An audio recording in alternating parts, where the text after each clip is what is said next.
Good morning, it's 9:45. Paranormal investigator Dave Schrader is known not just here in Minnesota, but around the country for his findings. He hosts the Paranormal 60 podcast. And since it's just a few weeks now from Halloween, almost to the day, we thought it'd be kind of good to bring him in to talk about some of those encounters in Minnesota and beyond. Dave, thank you for joining us.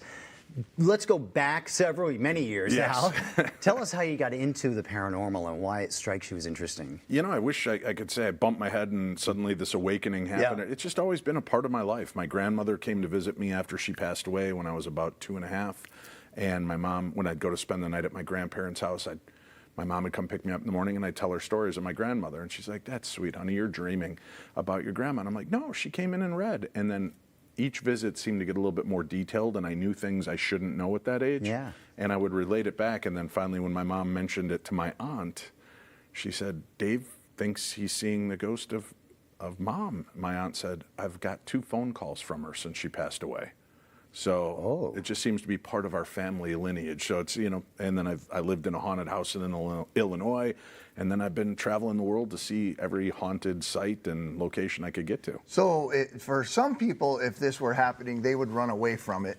Yeah. And try to do everything. Sounds scary to me. To deny that it was even going on, but you've run right to it and really made it the work of your life. Yeah, it's something I've been passionate about, right? And that's part of why I love to do this too, is teach people you don't have to have fear. Listen, everybody's got a different fear level, right? That's why some horror movies hit better than others. And I've been in places where I'm talking to a lady and all of a sudden her hair will start to lift into the air.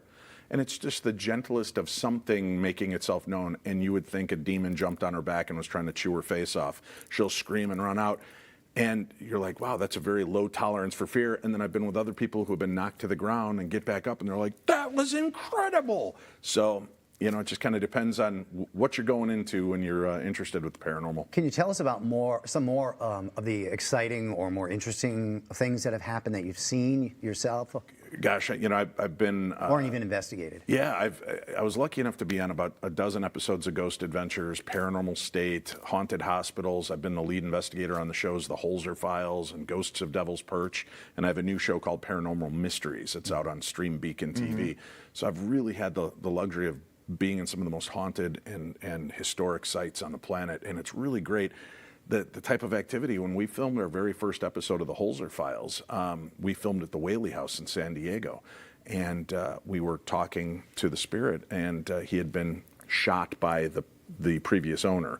And we were talking to the spirit, and suddenly this sound of a gunshot rang out in the house while we were standing there. Oh. We caught it on recording, and we played it back a few times. Around the 3rd time, I got hit. It looks like a linebacker hits me from the side, slams me into my partner, Shane, that I was investigating with, and then I hit the ground.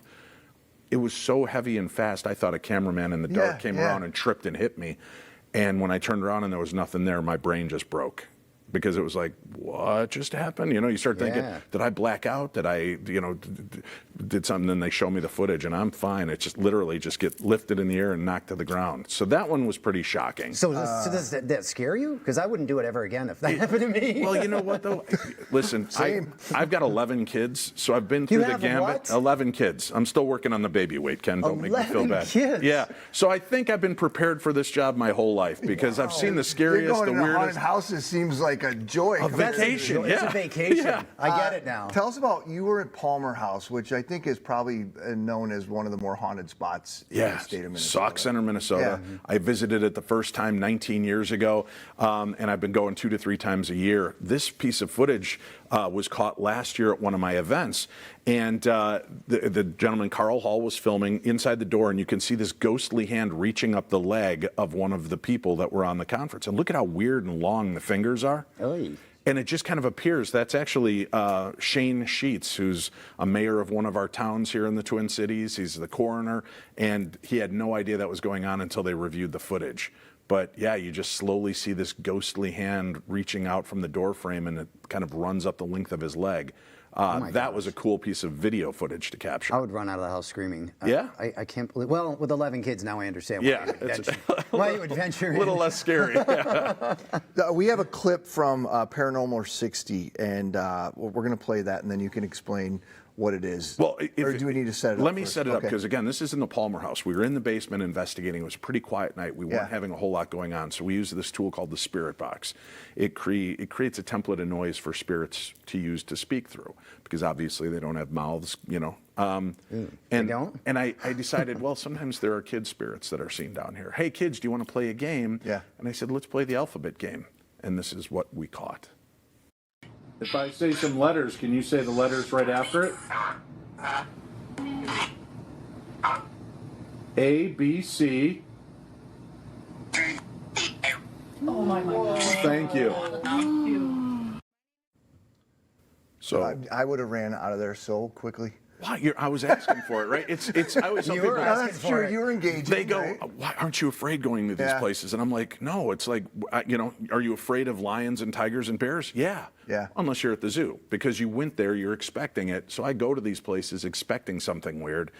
And, you know, I kind of maybe changing the expectation. I'm not as freaked out by it because I'm supposed to have Sure. these. So aside from the one that knocked you over, have they all been mostly positive experiences, or have they been scary and unsettling? A good mix. You know, when you see something the first time, or you have an experience like that the first time, it really shakes you up and makes you kind of reconsider life as you think you know it. So there have been unsettling moments of hearing voices cry out live, which I think we have a clip from my show Paranormal Mysteries, where we actually caught what we call DVP, direct voice phenomena. And I was doing an EVP session recording with these allegedly haunted dolls, trying to see what was going on. And I ask a question, and out loud in the room, this woman's voice responds, and my camera guy and I were like, you know, just absolutely Yeah, shook. no kidding. Yeah. Apparently we don't have that. So you say okay. antique dolls, and I think scary, and I think of where's the place that has all the dolls that are scary down south of the Twin Olmsted Cities? County, yeah. Olmsted County. have a Have thing. you been there? No, To I their scary haven't. doll Yeah, collection? this is scary doll. I've got a scary doll collection at home, because when I do these conventions, Yeah. people come and drop their dolls Here you off go, at my. Dave. Yeah, I don't want this. Get it out of my house. So I've got a whole collection in my garage wrapped in holy bubble wrap to keep them safe. Aside from your podcast, Yeah. where else can people hear you? You know, I do the podcast Mondays and Wednesdays live on YouTube, the Paranormal Yep. 60. I host Paranormal 360 on Sundays, 7 to 9 on WCCO Radio. Okay. And you can always check out the fun and see the strange and supernatural. And I will mention real quickly, there is a brand new movie starting tomorrow, Black Phone 2. And if you like the paranormal, you like horror movies, and you like a good psychological thriller, Black Phone 2, man, I give it 5 stars. It was creepy, weird, and unusual. It's a great movie. I'll miss that one. Thank you, though. Oh, come on. I got a story I'm going to tell you during the commercial Please. break, and we'll. Oh, come on. Well, now we don't have time for it Oh. right now, but interesting. Well, Dave, good to see you. Thanks Great for to see stopping you. by. Thank you for having me Great on. to meet Appreciate you it. finally, Thank Dave. you. Thank you We'll so much. post a link for you to learn more about the Paranormal 60 on MinnesotaLive.com.